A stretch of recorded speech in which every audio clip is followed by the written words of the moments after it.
আজকের এই ভিডিওয়ে আমি এমন কিছু বিষয় তুলে ধরবো যেগুলো তোমরা নাম ঠিকানা যেমন মুখস্থ রাখো একেবারে ঠিক সেইভাবেই সেই বিষয়গুলো মুখস্থ রাখতে হবে। কারণ আজকের এই ভিডিওটা এমন কিছু তুলে ধরতে চলেছে যা তোমাদের জীবনে খুবই অপরিহার্য এবং এই ভিডিওটা তোমাদের বন্ধুর মতোই কাজ করবে। তো আমাদের জীবনে মাঝে মাঝে এমন কিছু মানুষ আসে যে আমাদের প্রতি পদে পদে অপমান করে, অর্থাৎ তার থেকে আমাদের এই কম, সে আমাদের থেকে এইটা বেশি পারে ওইটা বেশি পারে, মানে এমন এভরিথিং, মানে যেখানে যাও তোমাকে অপমান করার জন্য তারা সর্বদা প্রস্তুত থাকে। এবং এই যে ভবিষ্যতে যে তারা আসবে এমনও অলরেডি হয়তো তোমার জীবনে থাকতে পারে এমন কিছু মানুষ যে যারা সর্বদাই যখন তুমি কোনো ভালো কাজ করতে যাবে তারা বলবে যে এটা তোর দ্বারা সম্ভব হবে না। এমন কিছু মানুষ আছে বা থাকবে তোমাদের জীবনে, হয়তো তোমরা বুঝতেই পারছো তোমাদের জীবনে এখন কারা আছে যে তুমি যে কোনো কাজ করতে গেলে তারা বলে যে এটা তোর দ্বারা সম্ভব নয়। কারণ তারা, ধরো সাপোজ তারা ৫ জন বলেছিল, সেই ৫ জন কিন্তু এই কাজে সফল হয়নি এবং তোমাকে আটকানোর জন্যই তারা এইসব কথা বলে যে এটা তোর দ্বারা সম্ভব হবে না। তো তখন আমরা কি করব? এবং এইসব অপমান কখনো কখনো আমাদের নিজেদের কাছের মানুষই করে, যাদের থেকে কখনো দূরে সরে থাকা যায় না। অর্থাৎ সে জানে যে আমরা তার থেকে দূরে সরে থাকতে পারবো না, তাও সে একেবারে এক নাগাড়ে অপমান করতে থাকে। তো তখন আমাদের করণীয় কি?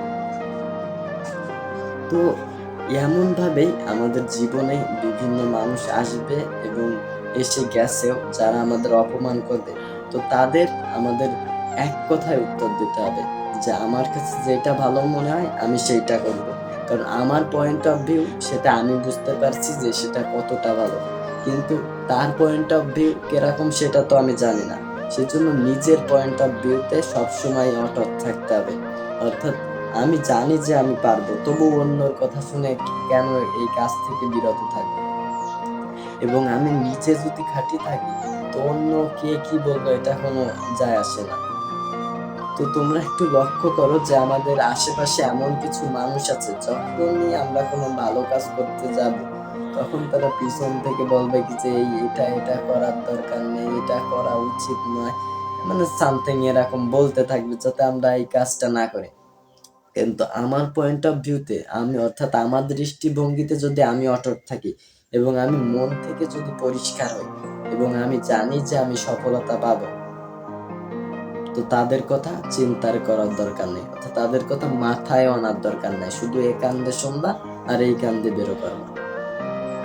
তো এখন বলতে পারো যে আমরা কেন এভাবে এমন করব?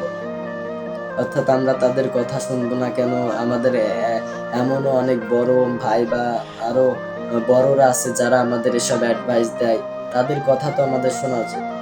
তো তোমাদের উদ্দেশ্যে একটা কথা, লাইফ কিন্তু একটাই, জীবনও একটাই। তো তোমাদের একটা সিদ্ধান্ত কিন্তু তোমাদের জীবনে অনেক প্রভাব ফেলতে পারে।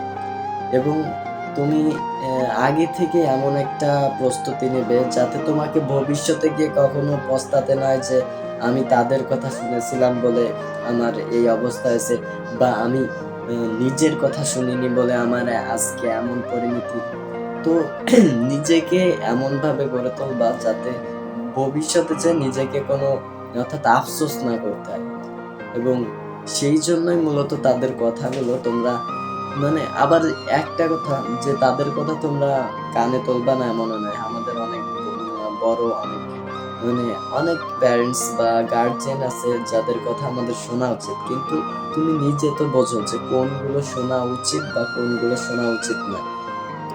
সো তো সো শেষ কথা একটাই, যদি তোমার মন পরিষ্কার হয় এবং তুমি যদি কোনো ভালো কাজ করো এবং তোমার লক্ষ্য যদি একটা এবং লক্ষ্যর সাথে যদি তোমার ভালো থাকা, অর্থাৎ ভালো লাগা জড়িয়ে থাকে এবং তুমি যদি সেই কাজটায় স্বাচ্ছন্দ্য বোধ পাও, তো কোনো কথা বলার দরকার নেই, ডাইরেক্ট তুমি কাজে নেমে যেতে পারো।